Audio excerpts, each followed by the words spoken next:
அதுல தமிழ்நாடு சம்பந்தப்பட்ட விஷயங்கள் அந்த மேனிஃபெஸ்டோல இருக்கு. இரண்டாவது, தமிழ்நாடு சம்பந்தப்பட்ட வாக்குறுதி ஏப்ரல் முதல் வாரத்துல வரும். ஏப்ரல் முதல் வாரத்துல. மூன்றாவது, எங்கெல்லாம் பாரதிய ஜனதா கட்சியினுடைய சின்னத்தில் நிற்கிறார்களோ அந்தந்த பாராளுமன்றத்திற்கு ஒரு தனி வாக்குறுதி. மொத்தம் 3 விஷயம் இருக்கு. ஒன்று, அகில இந்திய அளவில் மோடி அவர்கள் கொடுக்கக்கூடிய கேரண்டி. இரண்டாவது, தமிழ்நாட்டுக்கு பாரதிய ஜனதா கட்சி கொடுக்கக்கூடிய வாக்குறுதி.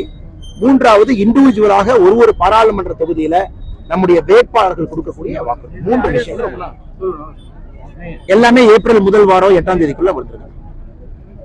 குடும்ப அரசியலை கடுமையா அமைச்சிருக்காரு பிரதமர். இன்னும் தமிழகத்துல பாத்தீங்கன்னா பாட்டாளி மக்கள் கட்சி கூட கூட்டணி வச்சிருக்காங்க. அதை எப்படி சார் இப்ப நிறைய விமர்சிக்கிறாங்க? அண்ணா, இங்க பாருங்க, ஒரு விஷயத்தை நல்லா புரிஞ்சுக்கணும். இன்னைக்கு டாக்டர் சௌமியா அன்புமணி ராமதாஸ் அவங்க தர்மபுரியில நிக்கிறாங்க. இந்த வேட்பாளர்கிட்ட ஏதாச்சும் குறை இருக்காங்கன்னா, சுற்றுச்சூழலுக்காக தன்னுடைய வாழ்க்கையை அர்ப்பணிச்சிருக்கிறாங்க. முழுவதுமாக களத்திலிருந்து போராடி இருக்கின்றார்கள். அவர்களுக்கென்று தனித்தன்மையான ஒரு பேரை சம்பாதிச்சிருக்கிறாங்க. தர்மபுரியில அவங்க ஏதோ வந்த உடனே ஒரு சீட்டு வாங்கலீங்கன்னா, அவர்கள் இத்தனை காலமாக இருந்து பசுமை தாயகத்துல தனி ஒரு பெயரை எடுத்து அவர்களுக்கென்று ஒரு தனி ஐடென்டிட்டியை கொண்டு வந்து இன்னைக்கு பாட்டாளி மக்கள் கட்சி சார்பாக தர்மபுரியில போட்டிடுறாங்க. இது எப்படி நம்ம தவறுன்னு சொல்ல முடியும்னா? எப்படி தவறு? அந்த வேட்பாளருக்கு தகுதி குறைவு இருக்கா? அந்த வேட்பாளருக்கு ஏதாச்சும் விஷயம் தெரியாம இருக்காங்களா? நீங்க பாட்டாளி மக்கள் கட்சியை பாருங்க. தங்கர்பச்சனனுக்கு ஒரு இடத்துல வாய்ப்பு, எங்க கடலூர்ல ஒரு அற்புதமான சினிமா படைப்பாளி, பாட்டாளிகளுடைய வாழ்க்கையை தத்ரூபமாக சொல்லக்கூடிய ஒரு அற்புதமான மனிதர். அவருடைய படங்கள் எல்லாம் பாத்தீங்கன்னா காவியங்களாக எடுத்திருக்கக்கூடிய மனிதர். இன்னொரு பக்கம் தர்மபுரியில அக்கா சௌமியா அவர்கள். எல்லோரும் தனித்திறமை இருக்கக்கூடியவங்க தான் நிக்கிறாங்க.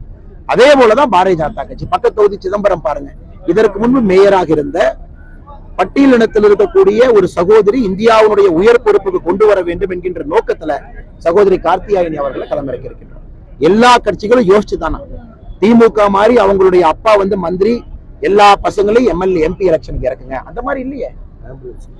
ஆம்புலன்ஸ் இருக்குதா? சாரி, ஆனா ஆம்புலன்ஸ் இறக்குறோம் கூடாது. ஆம்புலன்ஸ் முன்னாடி கொண்டு ஆம்புலன்ஸ் கழகத்தினுடைய எம்பி 2021 செப்டம்பர்ல ரமேஷ் அவர்கள் இருக்கும்போது என்ன செஞ்சாங்கன்னு நமக்கு தெரியும்.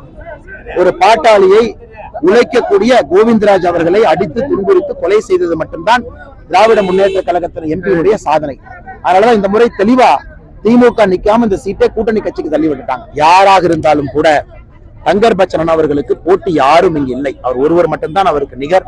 காரணம், மக்களுடைய வேட்பாளராக, பாட்டாளியினுடைய வேட்பாளராக, பாட்டாளி மக்கள் கட்சியினுடைய வேட்பாளராக, தேசிய ஜனநாயக கூட்டணியுடைய வேட்பாளராக இருக்கிறாங்க.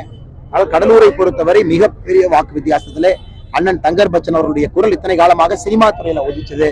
பாராளுமன்றத்திலே பாட்டாளிகளுடைய குரலாக அண்ணனுடைய குரல் ஒலிக்கும் என்பதில் எந்த மாற்று கருத்தும் இல்லை. நன்றி. பாட்டாளி மக்கள், அதாவது பாஜக கூட்டணி கட்சிகளுக்கு மட்டும் கேட்கிற சின்னம் கிடைக்குது, மற்ற திமுக, நாம் தமிழர் போன்ற கட்சிகள் அந்த கேட்கிற சின்னம் கிடைக்க மாட்டேதுன்னு சொல்லி ஒரு குற்றச்சாட்டு இருக்கிறாங்க. நேற்று நான் பேசினேன், நீங்க அண்ணன் பாத்துக்க மாட்டீங்க. தெளிவா பேசினாங்கன்னா, அண்ணா, அந்த எலெக்ஷன் கமிஷனுடைய சின்னத்தை பொறுத்தவரை அதுக்கு ஒரு ரூல் அண்ட் ஆர்டர் இருக்கு. Simple allocation rules. அந்த ரூலை ஃபாலோ பண்ணித்தான் யாராக இருந்தாலும் கூட சிம்பிள் கொடுக்க முடியும். உதாரணத்துக்கு நாம் தமிழர் எடுத்துக்கலாம். நாம் தமிழர் கட்சியை பொறுத்தவரை ஒரு தேர்தல்ல, தொடர்ச்சியாக வரக்கூடிய தேர்தல்ல ஒரு வாக்கு வங்கிய தன்னுடைய கையில வச்சிருக்கிறாங்க. எம்பி எம்எல்ஏ ஜெயிச்சிருக்காங்கன்னா ஆட்டோமேட்டிக்கா சிம்பிள் அவங்களுக்கு வந்துடும். அப்படி ஆட்டோமேட்டிக்கா சிம்பிள் வரல, அந்த எலெக்ஷன் கமிஷன் நிர்ணயிக்கக்கூடிய வாக்குகளை பெறவில்லை என்றால், இது இந்தியா முழுவதுமே சுதந்திரத்திலிருந்து ஃபாலோ பண்ணக்கூடிய ரூல். ஃபாலோ பண்ணலினா உடனடியாக மறுபடியும் அவங்க அந்த சின்னத்துக்கு அப்ளை பண்ணணும். இதுதான். ஆனா நாம் தமிழர் கட்சி அவர்கள் சின்னத்துக்கு அப்ளை பண்ணல. அந்த டைமுக்குள்ள அவங்க அப்ளை பண்ணவே இல்லை. அப்ப யாரெல்லாம் அந்த நேரத்திற்குள்ள சின்னத்துக்கு அப்ளை பண்ணிருக்காங்களோ, யார் முதல் அப்ளை பண்ணாங்களோ அந்த விகிதாச்சாரப்படி அவர்களுக்கு சிம்பிள் போகும். இன்னைக்கு நீங்க பாருங்க, தமிழ் மாநில காங்கிரசுக்கு சைக்கிள் சின்னம் கிடைச்சிருக்குன்னா, தமிழ் மாநில காங்கிரசுக்கு முன்பு சைக்கிள் சின்னத்துல யாரும் அப்ளை பண்ணாம இருந்திருக்கணும்.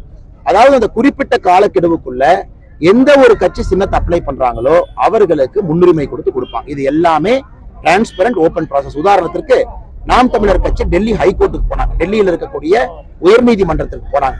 டெல்லி உயர்நீதிமன்றமே இதை தீர்ப்பா கொடுத்திருக்கிறாங்க. இது ஒரு ப்ரொசீஜர், இதை மாற்ற முடியாது. சுதந்திரத்திற்கு பிறகு இதான் ஃபாலோ பண்றாங்க.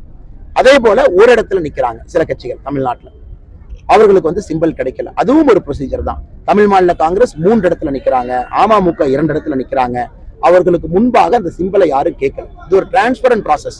எப்பொழுது கூட சென்னை உயர்நீதிமன்றத்திற்கு போலாம், எலெக்ஷன் கமிஷன் டெல்லியில் இருக்கிறனால டெல்லி உயர்நீதிமன்றத்திற்கு போலாம், அவர்கள் எல்லோரும் போயிருக்கிறாங்க கோர்ட்லயும் வந்து எலெக்ஷன் கமிஷன் செய்திருப்பது சரி என்று சொல்லி இருக்கும் பொழுது என்ன கருத்து சொல்றதுங்க என்ன? யாருக்குமே இதுல எந்தவித அநியாயமும் நடக்கல. இன்னைக்கு அண்ணன் சீமான் அவர்கள் ஒருபடி மேல போறாங்க. எல்லா கட்சிகளும் ஒரு தேர்தலில் புதிய சின்னத்துல போட்டி போடணும் இல்லைங்களா? ஒரே சின்னத்துல போட்டி போடக்கூடாது. இது நமக்கு தெரியும். உலகம் முழுவதுமே ஜனநாயகத்துல, உலகத்தில் இருக்கக்கூடிய எல்லா ஜனநாயக நாடுகளையும் பாருங்க, காமன் சிம்பல் தான். ஒரு கட்சிக்கு அமெரிக்கால இருந்து ஐரோப்பிய நாடுகள்ல இருந்து காமன் சிம்பல்ல தான் போட்டி போடுறாங்க.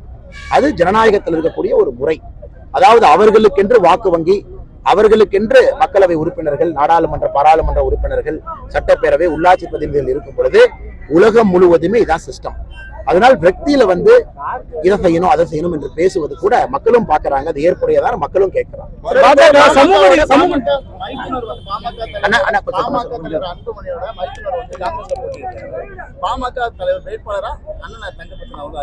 அதனாலதான் இது வந்து ரொம்ப இன்ட்ரெஸ்டிங்கான ஒரு களம்.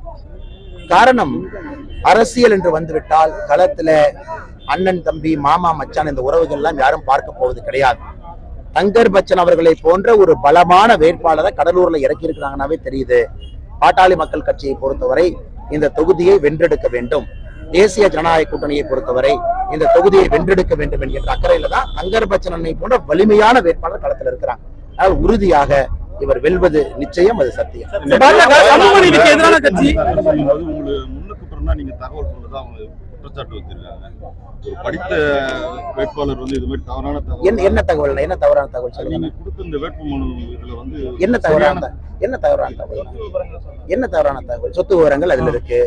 என் மேல மாநில கட்சி திராவிட முன்னேற்ற கழகம் ஆட்சியில என் மேல் பதிவு செய்யப்பட்ட எஃப்ஐஆர் அதுல இருக்கு. தவறான தகவல் எது இருக்குன்னா நீங்க என்ன தவறான தகவல்? நீங்க உங்க வீட்டு வாடகை கூட கொடுக்க முடியும்னு பேசிருக்கீங்க. அதே மாதிரி வந்து உங்களுக்கு நண்பர்கள் தான் ஹெல்ப் பண்றாங்கன்னு பேசிருக்கீங்க. ஆனா இப்ப சொத்து கணக்கு வந்து பல கோடி காட்டிருக்கீங்க. கடந்த தேர்தலை விட 100 மடங்கு 117 மடங்கு உயர்ந்திருக்கிறதா சொல்றாங்க. ஒரு நிமிஷம். கடந்த தேர்தலை வர என்னுடைய சொத்தனா இதான் ஜேர்னலிஸ்ட் பிரச்சனை. என்னன்னா நீங்க படிக்கிறதே இல்லைன்னு வாட்ஸ்அப் ஃபார்வர்டை மட்டும் பாக்குறீங்க. என்னுடைய சொத்து 117% உயர்ந்திருக்குன்னு நீங்க காட்டுங்க, அரசியல் விட்டு நிக்க போறேன். உங்களை காட்ட முடியுமா? 11% உயர்ந்திருக்கு. பாத்தீங்களா? படிச்சீங்களா? எடுத்து படிச்சீங்களா? அதனால தயவு செய்து நண்பர்கள் படிக்கணும். வாட்ஸ்அப் ஃபார்வர்ட்ல வரத பார்க்க கூடாது. சராசரியாக ஒரு மனிதனுக்கு ஒரு ஆண்டுக்கு 4-6% எந்த சொத்து வச்சிருந்தாலும் உயரும். ஒரு லேண்ட் வாங்கி வச்சிருக்கேன், ஐபிஎஸ் அதிகாரியாக இருக்கும் பொழுது சொந்த பணத்துல லேண்ட் வாங்கியிருக்கேன். அந்த சொத்து என்பது ஒரு ஆண்டுக்கு 4-6% உயரும். 3 ஆண்டுன்னு எத்தனை? 18% உயரும். சரிங்களா? டிஆர்பி ராஜா, டிஆர் பாலு அவருடைய மனைவி 450% உயரும். அதனால் தயவு செஞ்சு நண்பர்கள் படிச்சுட்டு கேள்வி கேட்கணும். வாட்ஸ்அப்ல வர ஃபார்வர்ட்ல கேள்வி கேட்டீங்கன்னா தவறா போயிடும். ஆனால் நண்பர்களுக்கு மறுபடியும் அறிவுறுத்துகின்றேன், நாம் இங்கே நிற்பது நல்ல அரசியலுக்காக, மாற்றத்திற்கான அரசியல். நான் கோயம்புத்தூர்ல பத்திரிகை நண்பர்களை கூப்பிட்டு நான் பேசியிருக்கேன். வாக்குக்கு ₹1 பணம் கொடுக்க மாட்டேன், ஓட்டுக்கு ₹1 கிடையாது. அதை பத்திரிகை நண்பர்கள் சுத்தி வந்து என்னை பாருங்கன்னு சவால் விட்டுருக்கேன். இதை தமிழ்நாட்டில் இருக்கக்கூடிய மற்ற வேட்பாளர்களும் மற்ற கட்சியும் சொல்வதற்கு தயாரா அப்படிங்கறத என்னுடைய கேள்வி. இது நேர்மையான அரசியலை நான் முன்னெடுத்துக் கொண்டிருக்கிறேன். கோயம்புத்தூர்ல மக்கள் இதற்கு நிச்சயமாக ஆதரவு கொடுப்பாங்க. திமுகவோட பி டீம் வந்து திமுக பாதகம் செய்பவரை கண்டால் நாம் பயங்கொள்ளலாகாது பாப்பா, மோதி மிதித்து விடு பாப்பா, அவர் முகத்தில் உமிழ்ந்து விடு பாப்பா. அண்மை செய்திகளை உடனுக்குடன் தெரிந்து கொள்ள இணைந்திருங்கள் இயம்நாடு தொலைக்காட்சியுடன்.